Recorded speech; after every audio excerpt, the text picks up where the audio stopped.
Oke, assalamualaikum warahmatullahi wabarakatuh. Selamat sore kawan pajak semua. Selamat sore kawan pajak.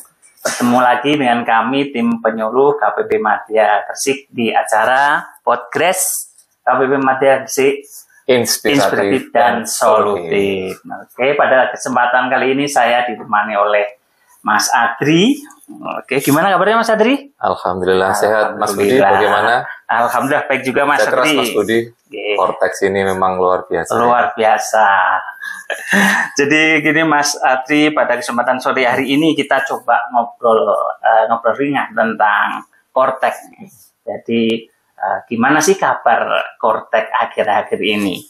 Nah, gimana Mas Adri kabar korteks kita ini? Apakah korteks ini masih seperti yang dulu atau ada perbaikan gitu? Di korteks ini memang sudah berjalan hampir 4 bulan ya. Kita sudah di penghujung bulan April. Dan tentunya implementasi awal di Januari, Februari memang ada perbedaan ya. Dengan di bulan April ini. Tentunya kita masih ingat ya performa korteks ketika peak time.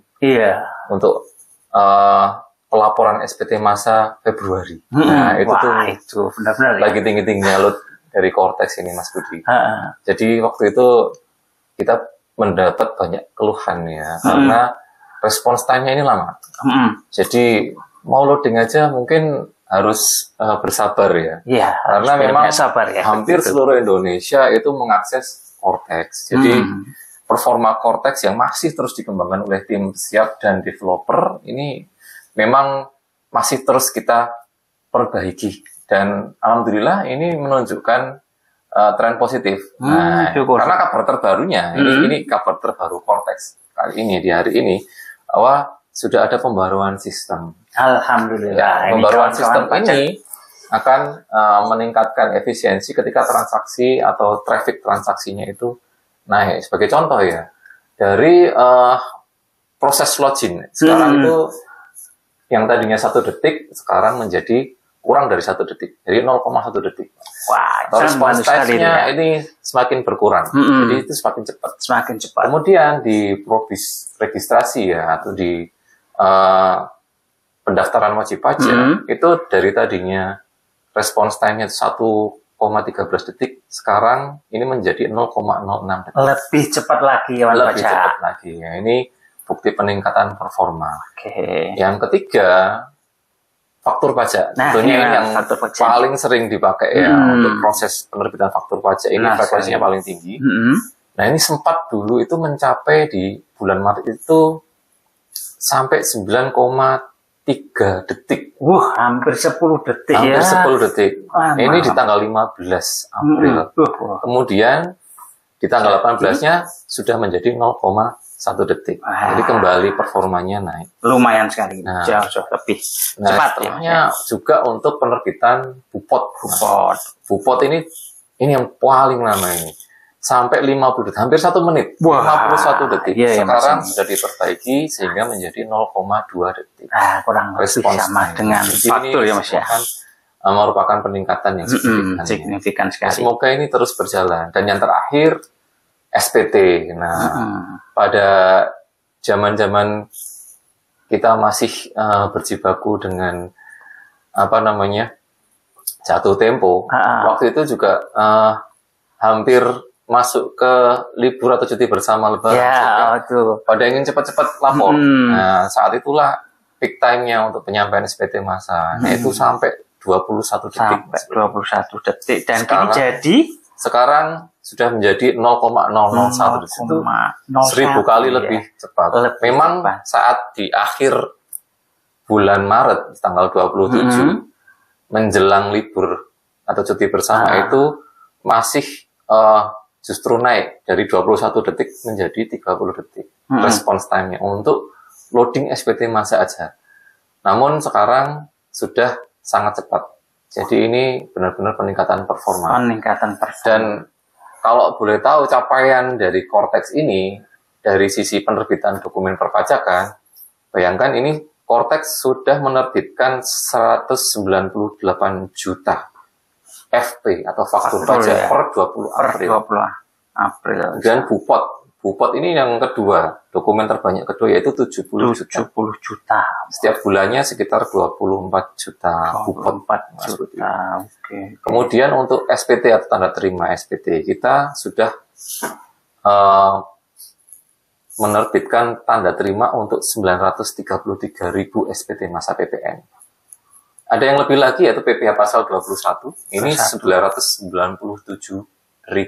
Iya, 21 ini SPT paling banyak ya Mas, karena setiap bulan pasti ada ya yang setiap bulan SPT 360 ribuan untuk SPT-nya. Semoga sih dengan wajib pajak ini lebih familiar dengan Kortex, sudah pada terdaftar semua. Semoga ini terus meningkat untuk kepatuhan penyampaian SPT-nya, karena memang tidak bisa kita pungkiri, memang banyak wajib pajak yang masih bahkan belum terdaftar di Kortex, sehingga belum sempat untuk melakukan pelaporan. Iya, benar. Nah, ini yang menjadi PR kita, Mas Budi. Kemudian yang terakhir ini SPT PPh Unifikasi. Jadi, ini yang paling sedikit yaitu 171.000 SPT. Nah, mungkin dari penyempurnaan sistem tadi, memang apa yang dirasakan Mas Budi? Bukannya Mas Budi selama ini kan yang menjadi petugas untuk melakukan tanggapan atau konsultasi melalui Telegram. Apa beneran ini ada penyempurnaan? Apakah memang bisa dirasakan dari frekuensi pertanyaan wajib pajak yang dilayangkan melalui Telegram, Mas Budi? Iya, Mas. Jadi sepengalaman saya di loket FDS di depan maupun menjawab pertanyaan kawan pajak di Telegram maupun di sambungan telepon, memang ada peningkatan sih Mas. Ada peningkatan, jadi pertanyaan-pertanyaan sudah jauh berkurang. Berkurang ya. Sehingga lebih mudah, lebih terstruktur, sehingga jawaban-jawaban lebih mudah kita berikan atau bantuan. Ya. Itu Mas. Lebih padat jawabannya.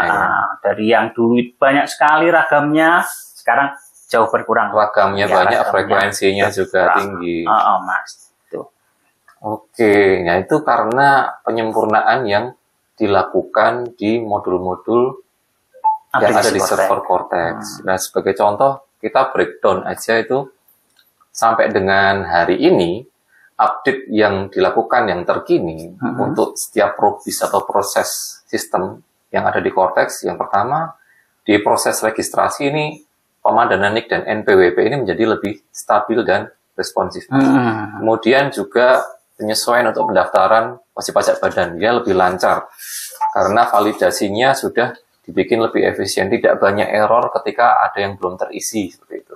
Di awal-awal kita sempat ingat ya, ada pendaftaran WP badan, kemudian registrasi dan perubahan PIC itu sangat-sangat terkendala karena tidak bisa mengubah PIC. Hanya karena data AHU dari Dirjen Kemenkumham itu yang belum sesuai dan belum bisa ditarik. Itu benar-benar PR saat itu. Namun sekarang ini sudah lancar. Sudah lancar ya Mas ya. Iya. Kemudian ada penyesuaian di menu aktivasi akun, kemudian pengukuhan PKB dan perubahan data wajib pajak. Kemudian yang terakhir banyak bug yang saat itu masih ada, sekarang sudah dihilangkan dan pengisian dan pengunduhan dokumen persyaratan hingga proses registrasinya bisa berjalan lancar. Nah, itu di proses registrasi ya, Mas. Kemudian yang kedua di proses penerbitan FP atau faktur ya Mas ya. Faktur pajak. Nah, ini yang paling sering dipakai oleh wajib pajak dan frekuensinya paling tinggi. Paling tinggi faktur. Nah, ini ada penyesuaian. Kalau dulu faktur 07 misal kawasan berikat masih terkendala, inputnya juga masih harus klik sana, klik sini, harus diinput dulu baru bisa valid, mengambil data dari INSW. Ya. Nah, sekarang itu lebih cepat karena ada penyesuaian pada validasinya dan proses pembuatan FP-nya, termasuk untuk nota retur dan retur uang muka. Dan juga ada penyesuaian masa pajak, dokumen pendukung, serta akses tombol PDF. Nah, di sini dulu PDF itu bisa diklik dan muncul PDF yang masih belum sempurna. Nah, sekarang ini ada faktur pajak yang sudah valid, yang sudah terbit, benar-benar di-approve oleh DJP, baru itu bisa di-download. Tombol PDF-nya bisa aktif. Kemudian bug-bug lagi yang seperti tadi, yang masih muncul di daftar pajak masukan sekarang juga sudah dilakukan penyesuaian. Dan yang terakhir untuk FP ini kan kita pernah terkendala masalah pembulatan. Pembulatan dia masa ada berapa desimal di belakang koma ya. Itu menyebabkan faktur itu menjadi invalid. Jadi tidak bisa di save invalid ya. Itu Mas. Harus diketahui ini apa. Ketika itu wajib pajak masih belum hafal dengan penyebab errornya, sehingga sekarang itu sudah dibenahi ya Mas ya, sesuaikan, sehingga pada pembulatan nilai transaksi ini sudah lebih lancar dan diotomasi. Nah, kemudian selain FP yang frekuensinya juga tinggi yaitu penerbitan BUPOT, Mas. Jadi untuk BUPOT yang frekuensinya tinggi atau penerbitannya jumlahnya banyak, kan ada skema impor di situ. Nah, untuk unifikasinya yang non-resident ataupun unifikasi yang residen, ini dua-duanya sudah dilakukan perbaikan. Sehingga tadinya yang non-resident atau subjek pajak luar negeri tadi terkendala untuk pembuatannya, sekarang skema impornya sudah lancar. Sehingga sesuai dengan data pembayaran yang sah. Nah, kemudian ada penyesuaian validasi data pembayaran dan nomor induk tempat kegiatan usaha di form input BUPOT-nya. Jadi tidak lagi terus ada NITKU yang nggak muncul atau NITKU yang dulu susah munculnya. Nah, itu sekarang sudah lebih baik respons time. Dan juga untuk bak pada bukti potong bulanan per bulan ini termasuk juga pembulatan dan tampilan isi dokumennya. Nah, itu untuk BUPOT. Jadi di 3 proses yang krusial ini sudah diperbaiki, tinggal proses-proses yang menyangkut mengenai penyampaian SPT dan pembayaran. Memang untuk SPT ini kemarin PR-nya cukup banyak ya.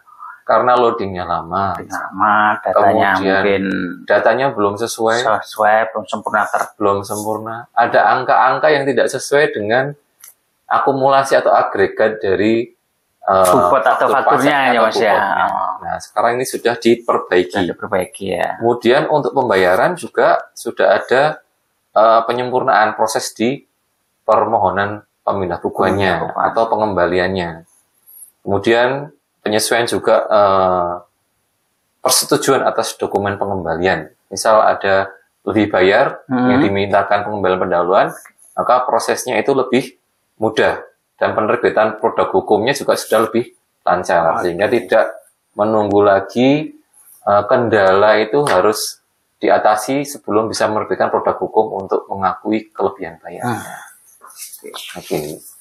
Dan terakhir di layanan. Layanan ini ada penyempurnaan di modul SKB. Juga ada penyempurnaan di modul SKF. Mungkin wajib pajak banyak yang mengajukan SKF masih terkendala waktu itu, namun sekarang sudah lebih lancar. Juga untuk penyempurnaan prepopulasi data, ya, di layanan yang berbasis INSW atau tarikan data dari INSW lebih cepat, dan sekarang untuk dokumen endorsement faktur pajak ya ke kawasan bebas di Batam itu sudah lebih lancar untuk penerbitan QR code-nya. Sehingga datanya sudah bisa ditarik. Nah, itulah penyempurnaan-penyempurnaan yang ada di sistem Cortex per hari ini. Jadi, saya malah jadi penasaran ini.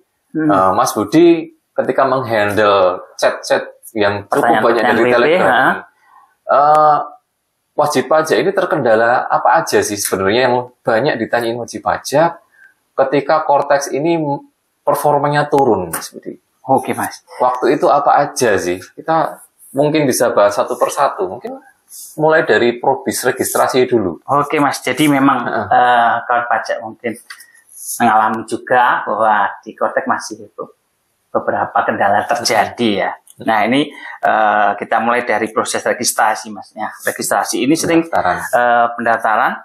Saya menemui pertanyaan WP atau kendala yang dialami oleh WP karena tidak dapat melakukan perubahan email atau nomor HP orang pribadi melalui saat melakukan aktivasi akun wajib pajak. Bukannya di awal dulu bisa ketika ingin aktivasi akun Cortex, itu bisa diubah HP dan emailnya. Iya, benar Mas. Kendala apa sekarang Mas? Nah, saat ini dengan pengimplementasian kebijakan MFA demi keamanan data, perubahan email dan HP atau nomor kontak HP dapat dilakukan melalui KPP terdekat, Mas. Oh, terdekat, nggak harus terdaftar ya? Nggak harus terdaftar. Jadi memang harus mendaftar ke KPP untuk melakukan perubahan data.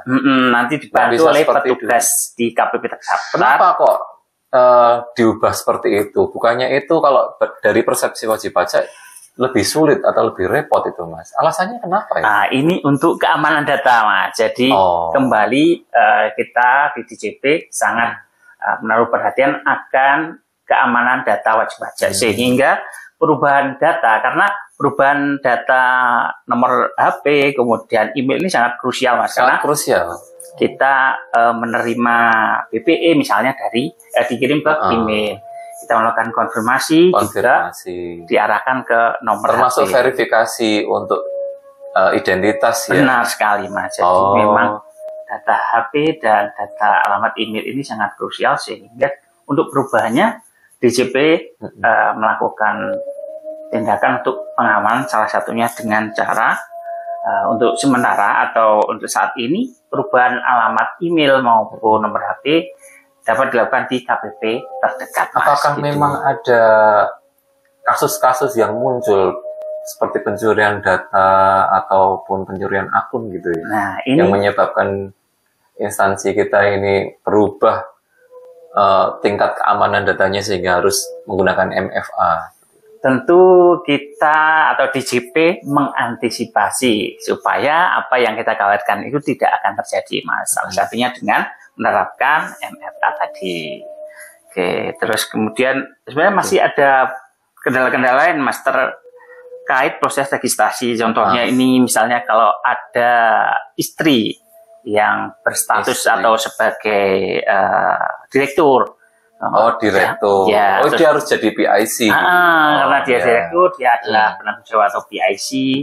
Namun dia memilih untuk bergabung dengan suami. Kewajibannya digabung dengan suami. Gimana caranya supaya dia tetap bisa menjalankan bukannya sebagai sekarang direktur. Sudah pakai NIK? Ya, benar, Mas. Jadi untuk kasus seperti tadi, kawan pajak, yaitu istri yang berstatus sebagai direktur, itu dapat mendaftarkan atau memastikan bahwa data beliau, data istri ini termuat atau ada dalam data kependudukan dari akun Cortex suami. Oh, maksudnya di akun Cortex suaminya dia terregister sebagai anggota keluarga. Ya, terregister sebagai anggota keluarga. Harus dicek dulu ya ini kawan pajak ya. Mungkin dari Bapak Ibu atau Mas Mbak, mungkin ada yang terkendala yang sama ya. Akunnya tidak bisa jadi PIC atau belum dikenali di Cortex. Ini kiat dari Mas Budi, Cortexnya suami coba cek dulu. Kalau belum ada ya di situ sebagai istri, ditambahkan dulu. Baru setelah itu bagaimana? Setelah ditambahkan, berarti data istri ada di Cortex suami. Silahkan istri nanti melakukan pendaftaran akun Cortex di Cortex. Di Cortex dengan memilih hanya registrasi. Oh, jadi dia masuk untuk mendaftarkan diri sebagai orang pribadi yang punya NIK, lalu pilihannya yang hanya registrasi. Coba itu dulu. Jadi bukan pendaftaran ya. Di menu Cortex itu ada dua, Mas. Hanya registrasi dan pendaftaran kalau salah. Nah, aktivasi. Aktivasi. Jadi kalau kita mulai aktivasi berarti kita berdiri sendiri atau mendaftarkan NPWP sendiri. Tapi kalau kita hanya registrasi, kita bukan sebagai wajib pajak gitu, Mas ya. Tetap ikut suami, tapi juga nanti bisa mengakses Cortex dengan NIK sendiri. Oke. Itu yang di Probis registrasi juga ya. Itu yang sering ditanyakan. Benar, Mas. Ini kok nggak bisa jadi PIC, Pak? Ternyata data istri tadi yang berstatus direktur tadi belum ada di akun Cortex suami. Oh, nggak salah itu banyak juga yang datang ke KPP ini. Atau LPS tatap muka langsung gitu. Kadang juga karena istri itu statusnya status kependudukannya Mas, atau di data kakaknya terpisah dari kakak suami. Ada yang semacam itu Mas. Jadi mau nggak mau dia nggak bisa dimasukkan sebagai data anggota keluarga. Karena ternyata mungkin di server Dukcapil memang belum menjadi satu kartu keluarga dengan suami. Oke.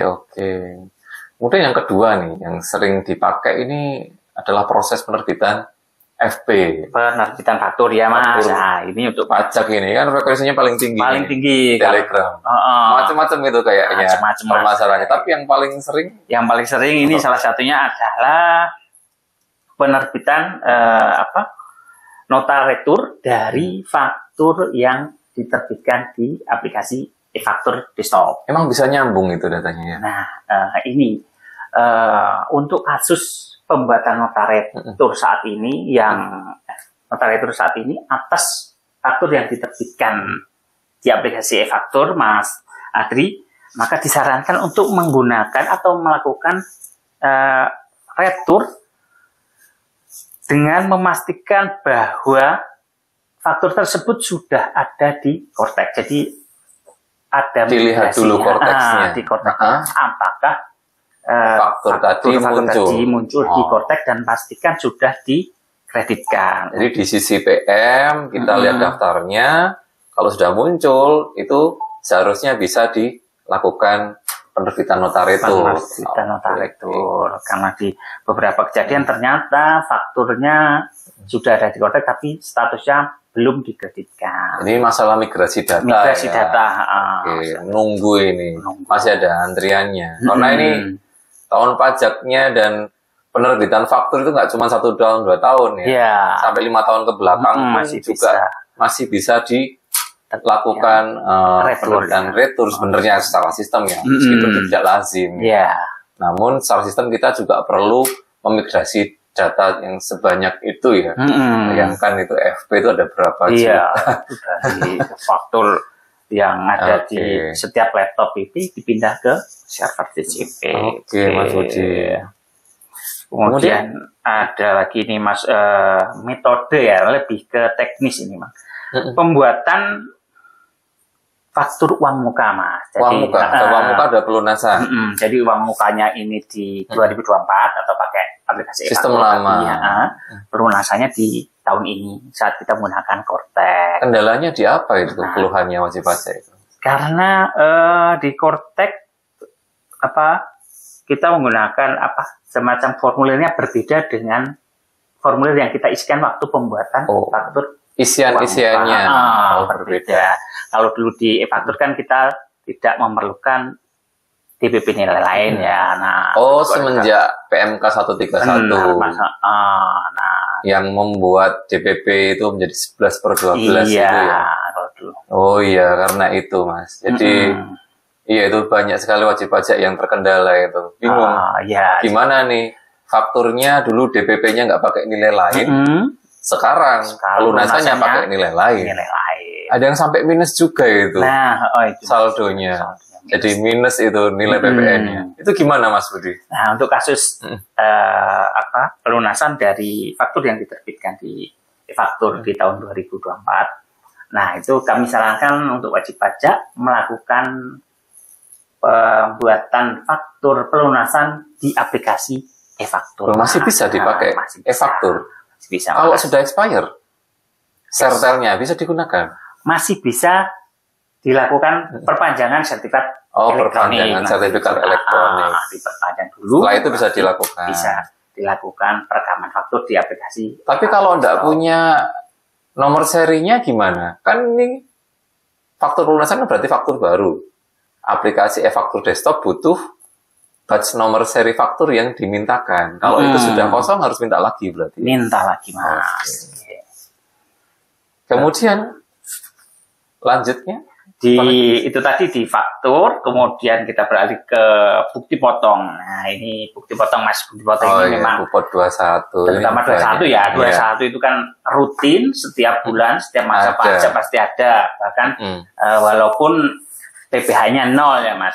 Kalau dulu di 2-3 tahun yang lalu kan kalau nggak ada pemotongan nggak perlu bikin bupot. Nah, sekarang kan walaupun istilahnya di bawah PTKP, tapi selama ada pemberian penghasilan kita harus menerbitkan bupot. Nah, ini yang membuat volume bupot terutama yang PPh 21 yang paling dibandingkan 2023 banyak sekali. Nah, ini masalahnya Mas yang sering saya terima dari telegram, telepon gitu adalah NIK tidak valid, Mas. NIK tidak valid. Tidak dikenali di Kortex. Tidak dikenali saat pembuatan bupot 21 maupun yang kadang unifikasi.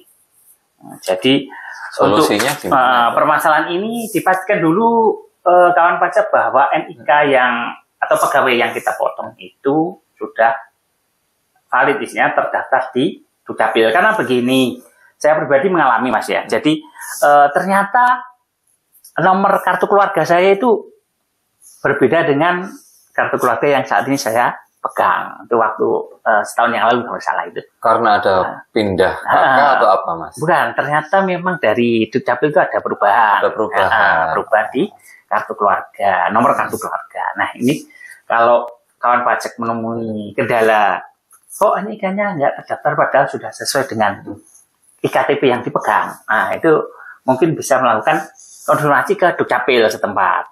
Pastikan bahwa NIK-nya tidak berubah. Gitu. Karena bisa jadi ada semacam kebijakan atau program di Dukcapil sehingga ada perubahan NIK. Tapi kalau NIK-nya nanti sudah valid dengan nomor KK, nah ini tidak lanjutnya gimana? Nah, dia mau diterbitkan bupot ini berarti sudah langsung bisa atau memang harus ada proses lagi? Nah, untuk mudahnya kawan pajak, jadi pegawai tersebut dibantu untuk membuat akun Kortex. Sehingga terdaftar di Kortex, otomatis NIK-nya juga masuk di Kortex ya. Ketika dipanggil untuk pembuatan bupot muncul dia. Bener Mas. Nah kalau yang terkendala, misal nggak pernahnya lah untuk memegang sistem Kortex, apalagi punya akun seperti itu. Nah apakah buntu ini sudah nggak ada solusi, nggak bisa terbit bupot atau bagaimana? Sebenarnya masih kawan pajak. Jadi di aplikasi e-bupot 21 itu jika NIK yang dimasukkan itu Mas tidak valid istilahnya gitu, nanti akan muncul notifikasi saran apakah atas bupot ini akan menggunakan atau disarankan menggunakan NPWP sementara yang 99 itu Mas. Nanti ada semacam keterangan bahwa notifikasi pilihannya. Silahkan kawan pajak kalau memang NIK atau pegawai tersebut tidak bisa dibantu pembuatan kodenya dan harus terbit, monggo dipilih 99 aja. Tapi nanti 99900 sekian gitu. Jadi itu semacam NPWP sementara. NPWP sementara Mas. Ganti. Wow, ini macam-macam ya. Macam-macam. Kendalanya Mas. Itu baru di bupot itu ya. Di bupot dan itu belum lagi yang di Probdis SPT. Nah, ini kayaknya paling SPT juga ini. Soalnya ada sanksi di situ Mas. Terkait dengan jatuh tempo pelaporan maupun penyetoran pajak. Kendalanya apa aja Mas? Nah ini yang sering saya temui adalah WP sudah melaporkan SPT sampai ke pembuatan billing, kemudian sudah setor, ternyata status SPT masih menunggu pembayaran. Kemudian ada juga Mas, ini di SPT masa PPN. Jadi data yang tampil di konsep SPT itu ternyata tidak sesuai dengan penyusunnya atau dokumen penyusunnya. Misalnya kalau SPT PPN berarti apa yang fakturnya di fakturnya SPT. Jumlahnya sekian, harusnya jumlahnya beda. Total DPP-nya sekian, tapi angkanya nggak sesuai. Atau dari bupotnya sekian, ternyata di SPT 21 atau unifikasinya ternyata beda. Itu kan nggak bisa hapus konsep Mas. Terus gimana?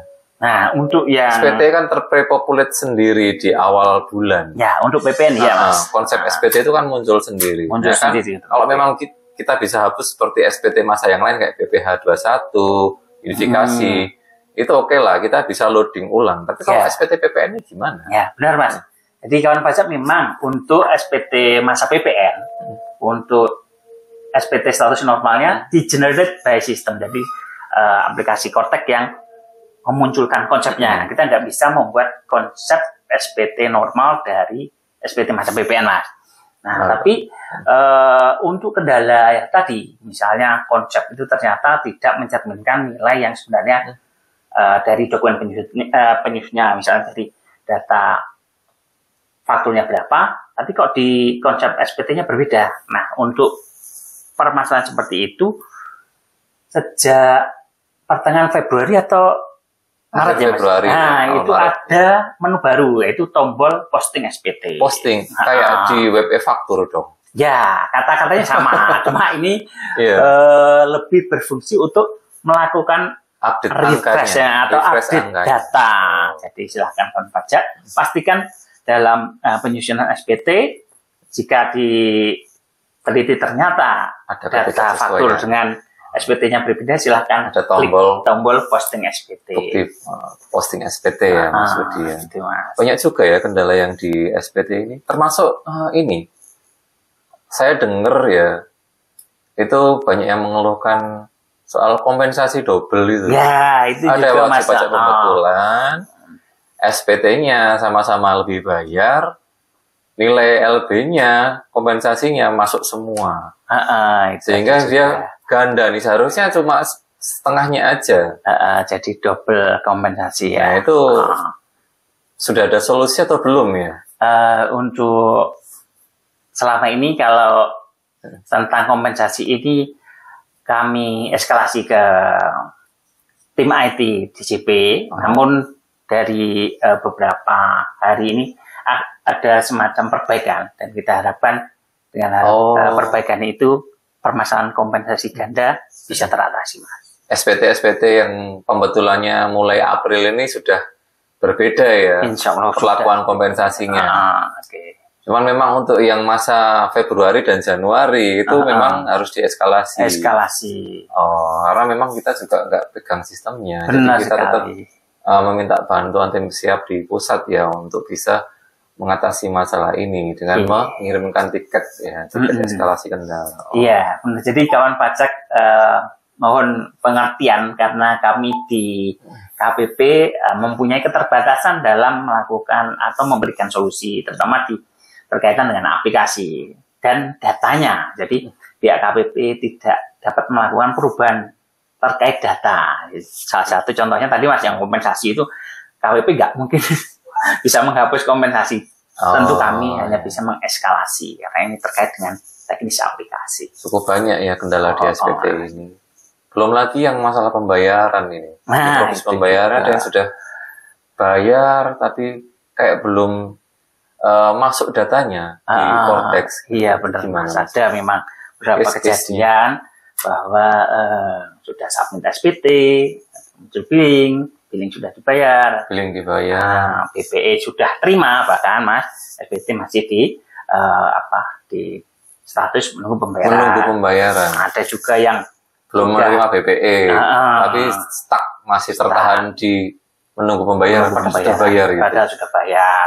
Ada juga yang sudah bikin billing pengisian deposit, sudah store, ternyata depositnya nggak muncul. Nggak muncul. Yang seperti itu gimana treatmentnya? Apakah wajib pajak harus bikin konsep lagi, terus dilaporkan lagi?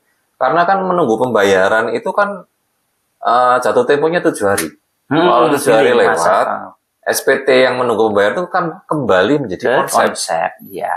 Nah itu kalau sudah seperti itu, apakah wajib pajak itu harus mengkonsep kembali terus bikin billing lagi? Nah, gini, padahal billingnya dulu sudah dibayar, gimana tuh Mas? Kita harus lihat dulu, pastikan kawan pajak dalam kasus tadi, jadi sudah nyusun SPT, kemudian sudah keluar billingnya, sudah dibayar, pastikan kawan pajak sudah mempunyai bukti bayar atas billing SPT tadi. Terus kemudian pastikan juga kawan pajak atas transaksi atau pelaporan SPT tadi sudah muncul BPN-nya belum. Jadi selama wajib pajak sudah memperoleh BPN dan memegang bukti bayar billing penjualan SPT tadi, itu sudah istilahnya aman gitu Mas. Karena wajib pajak sudah pegang BPE dan sudah ada bukti bayar atas billing. Kalau case-case yang sudah terlanjur lewat 7 hari itu penanganannya per hari ini gimana Mas? Untuk case-case apakah kembali secara otomatis kemudian terbit BPE atau harus ditiketkan? Ada beberapa kasus yang istilahnya tidak terima BPE, sudah bayar, kemudian SPT-nya masih menunggu pembayaran. Kami akan lakukan eskalasi supaya tim IT mungkin memberikan solusi atas kejadian semacam itu, Mas. Semoga ya Cortex ini jadi lebih baik. Ya. Ya, jadi memang harusnya untuk kejadian yang tadi, kalau billingnya belum terbayar atau misalnya ada kesalahan, billing belum terbayar, maka dalam waktu 7 hari masa berlakunya billing dan setelahnya konsep akan kembali ke menu konsep SPT. Dari pengalaman yang sudah bayar deposit ini kan ada tuh. Tapi belum muncul di buku besar. Nah itu gimana? Cuma ditunggu aja atau minta untuk konsultasi ke KPP itu, Mas? Nah, untuk pembayaran pengisian deposit sudah ada bukti bayarnya, tapi ternyata belum masuk di buku besar wajib pajak. Kami melakukan eskalasi ke tim IT. Jadi kita tiketkan aplikasi Melati. Banyak juga ya. Itu sudah dari probis registrasi, probis penerbitan faktur pajak, Bupot, kemudian probis SPT, dan pembayaran. Satu lagi apa ya, Mas ya? Oh iya, layanan. Probis layanan. Ini contohnya apa, Mas, yang ditanyakan wajib pajak? Permohonan apa mungkin? Permohonan surat keterangan fiskal, SKF.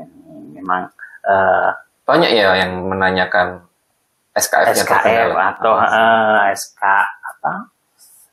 Jadi SKF ini memang kalau dulu, Mas, di Ciptono kan lebih mudah ya, dia pilih di menu SKF. Nah, kita pilih atau KSWP. Di menu KSWP kita pilih. Nah, untuk di Cortex memang sedikit berbeda.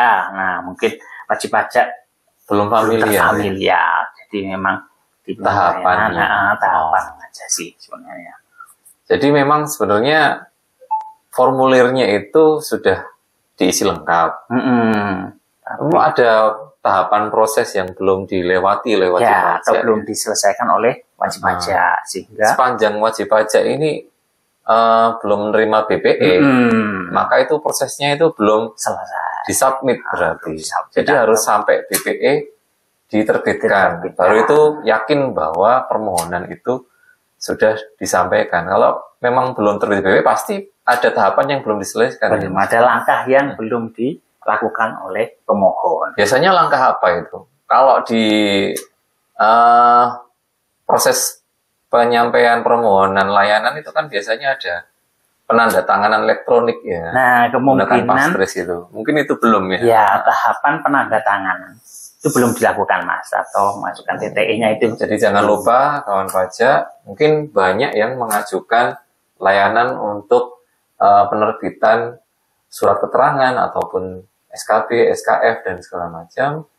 Perlu diingat bahwa penyampaian itu membutuhkan tanda tangan elektronik, sehingga kalau memang tahapan itu belum dilaksanakan, maka layanan itu masih belum di-submit atau belum tersampaikan. Pastikan sudah mendapatkan bukti penerimaan surat atau bukti penerimaan elektroniknya, sehingga yakin bahwa itu sudah disampaikan. Baru nanti follow up-nya, prosesnya bagaimana tindak lanjutnya oleh pemroses petugas pajak, nanti bisa dikonfirmasi langsung ke kantor ya. Oke. Nah, itu tadi contoh-contohnya. Ya, contoh-contoh dari banyak sekali kendala yang mungkin kawan pajak. Ini banyak sekali wajib pajak yang harus menghubungi kita ya di helpdesk Telegram kita. Benar, Mas. Banyak banget itu, terutama di Telegram ya. Nah, wajib pajak nggak bisa, atau ada nggak tips untuk wajib pajak misal terkendala nih lagi nggak bisa menghubungin Telegram misal, atau mungkin Telegram lagi banyak yang nanya nih misal. Banyaknya. Nah, belum dijawab gitu ya. Bisa nggak wajib pajak ini troubleshooting kendala itu secara mandiri? Ada tipsnya nggak sih, Mas? Ada, Mas. Sebenarnya secara umum ya, itu informasi resminya itu ada di pajak Go.id. Kalau di sana DJP ya. Situsnya di pajak.go.id/reform.djp itu ya. Reform.djp/Cortex. Atau kawan pajak bisa menghubungi Kering Pajak di 1.500-200. Kemudian ada cara yang mungkin lebih simpel, lebih efisien. Efisien Mas. Lebih cepat lah ya. Coba kawan pajak bisa mencari di medsos X atau Twitter dulu. X.com. X.com atau Twitter di Kering Pajak dengan alamat @kring_pajak. Jadi kita login dulu nih ke Twitter, lalu search. Biasanya kan Kering Pajak itu rame. Memang rame. Tapi kita bisa menggunakan fitur pencarian dengan kata kunci Mas ya, di bagian atas itu. Oh, ada fitur kata kuncinya. Karena setiap menit itu banyak pertanyaan masuk ke situ. Dan itu pasti dijawab entah dalam 2 jam, 3 jam atau mungkin sehari ya. Karena penjawabnya atau banyak ya agent kita yang ada di Kering Pajak. Di Kering Pajak banyak. Jadi, itu yang paling efisien ya menurut pengalaman Mas Budi. Sepengalaman saya itu yang paling efisien. Jadi kita di kata kunci misalnya permasalahan di faktur uang muka. Nah, kita ketikkan aja pembuatan faktur uang muka, nanti akan muncul thread ya, tweet yang ada keyword uang mukanya.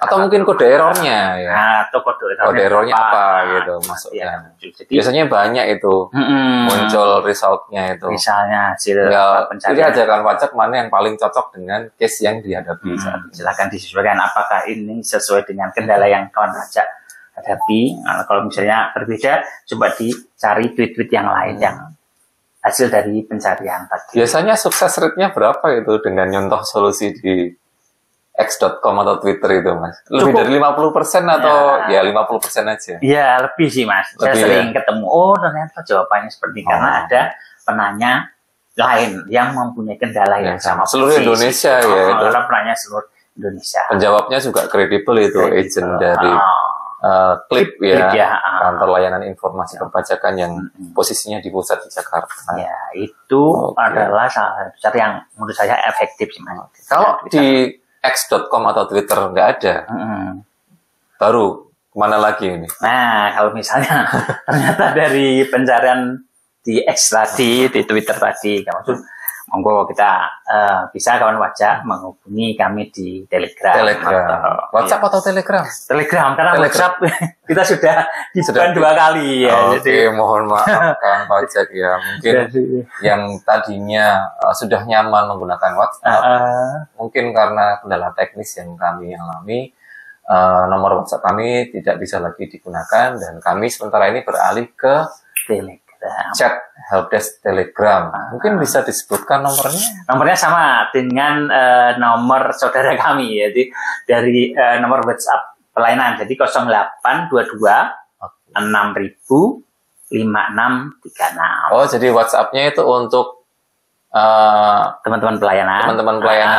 Untuk mengurusi masalah layanan permohonan, follow up-nya bagaimana, prosesnya sampai di mana. Kalau konsultasinya di helpdesk Telegram tadi, nomornya sama. Jadi dengan nomor sama ada WhatsApp dan ada Telegramnya. Kita pakai konsultasi di Telegramnya. Nomornya sama. Gitu, atau telepon aja ya? Bisa telepon ke kantor. Nanti akan disambungkan dengan teman-teman yang bertugas di konsultasi sambungan telepon. Kalau telepon dan chat itu misalnya lagi sibuk nih, katakan respons time-nya lumayan lama lah. Ini butuh urgent nih. Nah, ini solusinya gimana lagi nih, Mas? Silakan kawan pajak jika berkenan, ada waktu, kesempatan, datang langsung ke KPP Madya Gresik di loket helpdesk, nanti kita bantu. Memang ini cara yang paling efektif. Terutama berkaitan efisien dengan... mungkin enggak ya? Ya, efisien mungkin enggak ya. Lebih efektif. Soalnya di chat Telegram itu kadang kita sebagai pihak yang melakukan konsultasi itu memahami masalah itu banyak kendala karena tidak bisa selancar pemahaman gitu ya. Iya kan? Apa yang dinyatakan atau diinformasikan melalui chat itu pemahaman kita mungkin berbeda jauh dengan kalau kita datang langsung ya. Kemudian melihat permasalahannya, ada data-data dan dokumen, nah itu kita bisa lebih memahami permasalahannya sehingga bisa memberikan solusi dengan lebih efektif itu ya. Terutama berkaitan dengan aplikasi ya Mas ya. Aplikasi ini kadang kalau kita cuma pakai kata-kata kan nggak tergambar jelas ya maksudnya apa, tombolnya di sebelah mana. Disarankan langsung aja untuk permasalahan yang cukup rumit, permasalahan yang membutuhkan tatap muka langsung, silahkan datang ke helpdesk yang meja helpdesk KPP Madya Gresik. Tapi pernah nggak Mas? Gimana? Wajib pajak udah datang, sudah bawa semua datanya, masalahnya udah jelas. Iya. Pasti ada solusinya nggak? Nah, itu. Memang kembali kami sampaikan bahwa kemampuan teman-teman di KPP mungkin terbatas, apalagi ini terkait dengan aplikasi, di mana memang ada pembatasan-pembatasan, sehingga ada kendala-kendala yang secara terpaksa harus kami eskalasi ke tim IT kantor pusat DJP Mas. Jadi nggak semua bisa kami jawab. Jadi kalau misalnya kami istilah mentok, kami akan eskalasi ke tim IT melalui tiket melatih. Melalui tiket aplikasi melatih. Semoga dengan melatih ini sudah menjadi last resort, final resort ya. Itu. Semoga cukup sampai di Telegram atau helpdesk tatap muka langsung aja sudah. Harapannya seperti itu Mas. Nah, ini kendala ini kan banyak ya, termasuk juga bukan kendala sistem. Jadi kalau saya dengar-dengar di masyarakat di medsos itu banyak yang kena tipu itu. Iya Mas. Atas namakan Cortex Mas. Saya juga pernah menerima wajib pajak yang saya temui di depan Mas. Jadi dia menunjukkan chat. Nah, chat itu isinya Anda mempunyai tagihan sekian, silakan menghubungi nomor ini untuk keperluan. Terus beliau tanya saya, Mas ini benar dari KPP? Kayak dipancing buat konfirmasi gitu. Bukan Pak, kita nggak pernah memberi info info secara secara BA gitu Mas. Jadi kalau kita itu kan informasi resmi ya, harusnya pakai surat. Atau apalagi Cortex. Sekarang kan tagihan SKP, apalagi SP2DK itu kan lewat Cortex. Jadi kalau memang KPP ini menerbitkan ada ketetapan pajak atau ada surat tagihan pajak atau SP2DK dari AR, pasti masuk ke Cortex, akan muncul di notifikasi atau dokumen saya. Iya. Jadi lewat WA ya Mas ya. Wajib pajak coba cek dulu deh ya di akun Cortex masing-masing ada nggak informasi tersebut. Baru nanti kalau memang di situ nggak ada dan ada keraguan, langsung aja ya hubungin KPP. Silakan melalui telepon ke KPP. Untuk segera tahu keraguan-raguannya ini benar atau enggak. Gitu. Karena kebanyakan memang tidak diberikan waktu yang cukup, jadi panik duluan nih. Iya. Kayak yang nipu ini tahu nih caranya ini. Sasarannya ini panik pasti ke sini ya. Jadi jangan panik dulu. Hubungi KPP dulu atau bersabar dulu.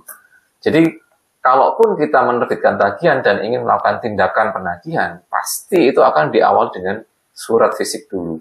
Kemudian kita akan mendatangi dan menunjukkan ID atau pengenal diri yang sah. Surat tugas ya, Mas, ya pasti. Dan Bapak Ibu juga bisa konfirmasi langsung datang ke KPP sehingga menghindari adanya potensi penipuan ini.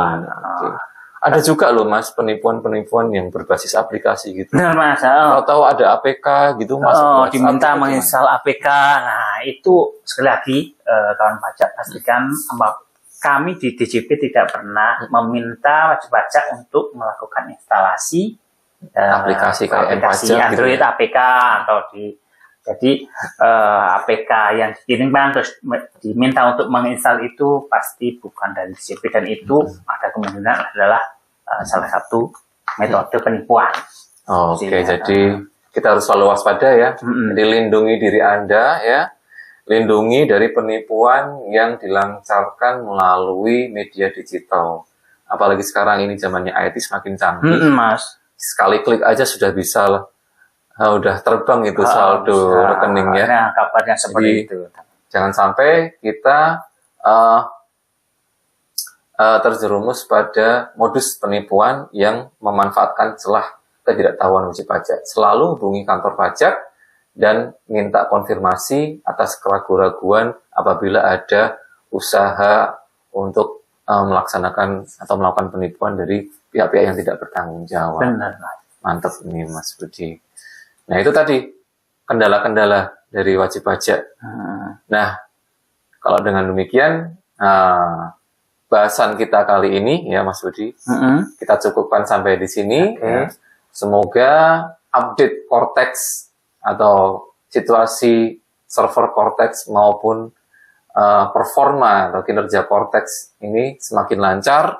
Amin. Dan wajib pajak bisa mendapatkan manfaat dan tidak terkendala lagi. Amin. Di masa-masa mendatang. Amin. Demikian dari kami di acara Podcast hari ini, Podcast Gresik, inspiratif dan solutif.